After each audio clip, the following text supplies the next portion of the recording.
ہم نے دیکھا ہے کہ کھانے کی ضرورت نہیں پڑتی، بس وہی کھجوریں ہوتی ہیں، وہی آب زمزم ہوتا ہے، کسی کھانے کی ضرورت نہیں پڑتی اور عبادات میں اتنا مزہ آتا ہے، یقیناً اس سے طاقت مل رہی ہوتی ہے، اتنے وٹامنس ہوتے ہیں. تو اللہ تعالیٰ سے دعا ہے کہ ایک بار پھر وہاں جا کر یہ سب کچھ نصیب فرمائے. تو مفتی صاحب ایک بار پھر آپ سے رہنمائی حاصل کرنا چاہیں گے، اور آپ جو بات کر رہے تھے پلیز اس کو کنٹینیو کیجیے گا. بسم اللہ الرحمن الرحیم. یہ میں عرض کر رہا تھا کہ جس نیت کے ساتھ زمزم شریف پیا جائے اللہ تبارک و تعالیٰ اس میں کامیابی عطا فرماتا ہے. اور جو روایت میں نے ذکر بھی کی، مختصراً بات یہ ہے کہ زمزم شریف پینے کے جو آداب ذکر کیے گئے وہ یہ ہے کہ کھڑے ہو کے پیا جائے اسے زمزم کی تعظیم کی نیت سے، کہ جب زمزم کی تعظیم یعنی زمزم کی نسبت اللہ کے ایک نبی کی طرف ہے تو لہذا اس کی تعظیم کی جائے گی. تو ساقی کوثر صلی اللہ تعالیٰ علیہ وآلہ وسلم کے نام کی تعظیم کرتے ہوئے کوئی کھڑے ہو کے درود و سلام پڑھے تو یہ بھی بہت بڑی سعادت کی بات ہے کہ جب زمزم کی تعظیم ہے تو ساقی کوثر صلی اللہ تعالیٰ علیہ وآلہ وسلم کی تعظیم تو اس سے بھی زیادہ ہے. کیا بات. اس حوالے سے ایک بات یہ ہے کہ زمزم کو بعض اوقات جو ہے وہ لوگ چہرے پہ لگاتے ہیں، اپنے سر پہ ڈالتے ہیں تو یا وضو وغیرہ اسے کرتے ہیں تو ظاہر ہے کہ برکت حاصل کرنے کے لیے کیا جاتا ہے اور جسم پہ ڈالا جاتا ہے. اور بعض لوگ جب وہ عمرے پر جاتے ہیں یا حج پہ جاتے ہیں تو وہ وہاں سے احرام یا مطلب جو ہے وہ کفن یہاں سے خرید کے لے جاتے ہیں اور زمزم اس پہ ڈال کے لے کر کے آ جاتے ہیں باعث برکت کے لیے. تو یہ تمام امور بالکل جائز ہیں. یقیناً اس میں قصد اور ادب کا سلسلہ ہوتا ہے، بے ادبی کا کوئی پہلو نہیں ہوتا، تو لہذا اس وجہ سے بالکل جائز ہوگا. بے ادبی تو نہیں ہوتی. بالکل بے ادبی. اوکے تھینک یو سو مچ، بہت شکریہ جی آپ کے جواب کا. اچھا آپ کی جانب آؤں گی، ایک بار پھر کھانے سے متعلق میں سوال کرنا چاہوں گی کہ کنیزہ فاطمہ صاحبہ ہمیں یہ بتائیے کہ مسلمان کا جھوٹا کھانے میں، کیونکہ میں نے دیکھا ہے بہت سے لوگ مائنڈ کرتے ہیں، بہت سے لوگ کراہیت فیل کرتے ہیں اس حوالے سے، تو کیا یہ ہمارا عمل درست ہے کہ مسلمان کا جھوٹا آپس میں کھانا کھا سکتے ہیں یا نہیں؟ بالکل کھایا جا سکتا ہے، اور بہتر یہ کہ خواتین کا جھوٹا کھائیں اور مرد حضرات کا جھوٹا ہی استعمال کریں. اور میں نے حدیث پاک عرض کی کہ سور المؤمنین شفاء، مومن کے جھوٹے میں جو ہے وہ شفا ہے. تو اگر حسن نیت سے کھائیں گے تو شفا بھی حاصل ہوگی. اور اگر کوئی کراہت کرتا ہے تو اسے بھی مطلب بلیم نہ کیا جائے، اگر کوئی نہیں کھاتا تو یہ اس کا اپنا عمل ہے.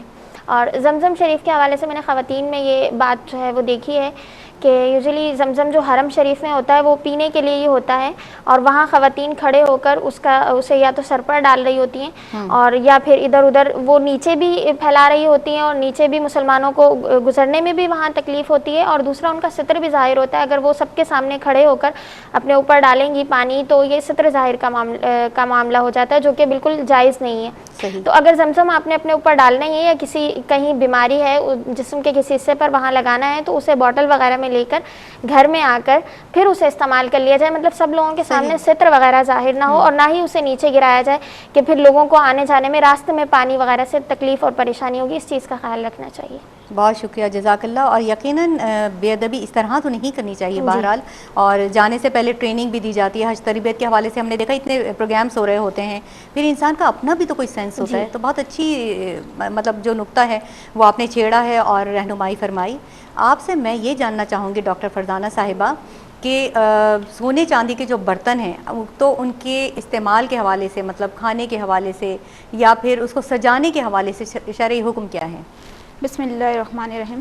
دیکھیں سونے چاندی کے برتن کے اعتبار سے تو میں نے حدیث بیان کی کہ سونے چاندی کے برتن میں کھانا حرام ہے، ٹھیک ہے. تو کھانے پینے کے لیے تو یوز نہیں کر سکتے، لیکن ایز اے ڈیکوریشن پیس آپ یوز کر سکتے ہیں کہ آپ سجاوٹ کے طور پر اگر کوئی ہے، کوئی فریم ہے یا جو بھی ہے کچھ بھی چیز ہے تو آپ سجاوٹ کے طور پر یوز کر سکتے ہیں، لیکن نہ اس میں کھایا جا سکتا ہے نہ ہی پیا جا سکتا ہے. جیسے حدیث کوڈ ابھی میں نے کی کہ نبی علیہ الصلوۃ والسلام نے فرمایا کہ جو سونے چاندی کے برتنوں میں کھانا یا کھاتا ہے یا پیتا ہے تو وہ اپنے پیٹ میں جہنم کی آگ کھولاتا ہے، اور اس میں پینا حرام ہے. مطلب ڈیکوریشن کے طور پہ سجا سکتے ہیں لیکن اسی طرح سے ہاں ڈیکوریشن کے پیس کے طور پر سجا سکتے ہیں، لیکن کھانا ممنوع ہے بالکل. جی بہت شکریہ. مفتی صاحب ایک بار پھر آپ سے رہنمائی چاہیں گے کہ ہماری کالر نے ہم سے بہت سارے سوالات کیے. پہلا جو سوال تھا وہ یہ تھا کہ اگر کوئی دعوت نامہ ہمیں دیتا ہے اور ٹھیک ہے نا کہ اگر 2 افراد کو بلایا گھر میں سے تو ہم دیکھتے ہیں کہ 5 اسٹار ہوٹل میں، اور عموماً ایسا ہوتا بھی ہے کہ 5 اسٹار ہوٹل میں یا کسی بڑی اچھی سی جگہ شادی ہے تو چلو جی 2 کے بجائے 6 لوگ چلے گئے، تو کیا یہ عمل درست ہے؟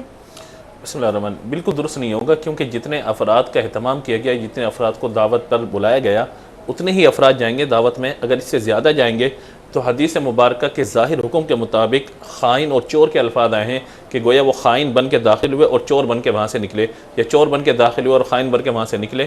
تو لہذا ایسی دعوتوں کے اندر جتنے افراد کو بلایا گیا وہی جائیں گے. ہاں یہ صورت الگ ہو سکتی ہے کہ میاں بیوی کو بلایا گیا, چھوٹے بچے ایک دو ساتھ میں اگر موجود ہیں, وہ الگ صورت ہے کہ بچوں کو دائرے کے لے کے جانا ہے. لیکن عام حالات کے اندر یہ جو ہوتا ہے دو کی دعوت دی اور پورا مطلب جو قبیلہ اٹھ کے چل دیا, تو یہ بالکل بھی جائز نہیں ہوگی. اچھا چھوٹے بچوں کا تو سمجھ آتا ہے کیونکہ وہ کتنا کھا لیں گے, ظاہر سی بات ہے. اچھا دوسرا سوال انہوں نے یہ کیا کہ جو چہلم ہے یا سویم وغیرہ ہے, اس طرح کے رسومات جو ہیں, ٹھیک ہے نا, تو اور لوگ جو ہے میت کو دفنانے میں جلدی کرتے ہیں کہ جی تاکہ کھانا جلدی سے ملے. سویم ہے, چہلم ہے, تو جی کھانا کرنا ہے, اور جو نہیں کرے اس کو برا بھلا کہتے ہیں. تو اس حوالے سے کچھ بتائیے. سویم یا چہلم ہے یا 10واں ہے 20واں ہے یا کوئی بھی کسی بھی قسم کی نیاز ہو, تو یہ کس نے کہا کہ بغیر لنگر کے نہیں ہو سکتی؟ مقصد تو ایصال ثواب ہے, قرآن پاک ہو, درود و سلام ہو, کلمہ طیبہ پڑھنا, ایصال ثواب کرنا ہے, اس میں تو کوئی مسئلہ نہیں ہے. لیکن ہاں یہ لوگوں کا ذہن بن گیا ہے آج کل کہ بھئی فاتحہ اسی وقت ہوگی کہ جب مطلب 12 بوٹی اور 14 روٹیاں رکھ کے سامنے کچھ پڑھا جائے تبھی جو ہے فاتحہ ہوگی. تو ایسا نہیں ہے, بلکہ مقصد ایصال ثواب ہے, کلمہ طیبہ درود پاک وغیرہ پڑھ کے کیا جاتا ہے, اور کھانا وغیرہ بھی الگ سے مطلب وہ کیا جاتا ہے, یقیناً اس کا بھی ثواب ہے.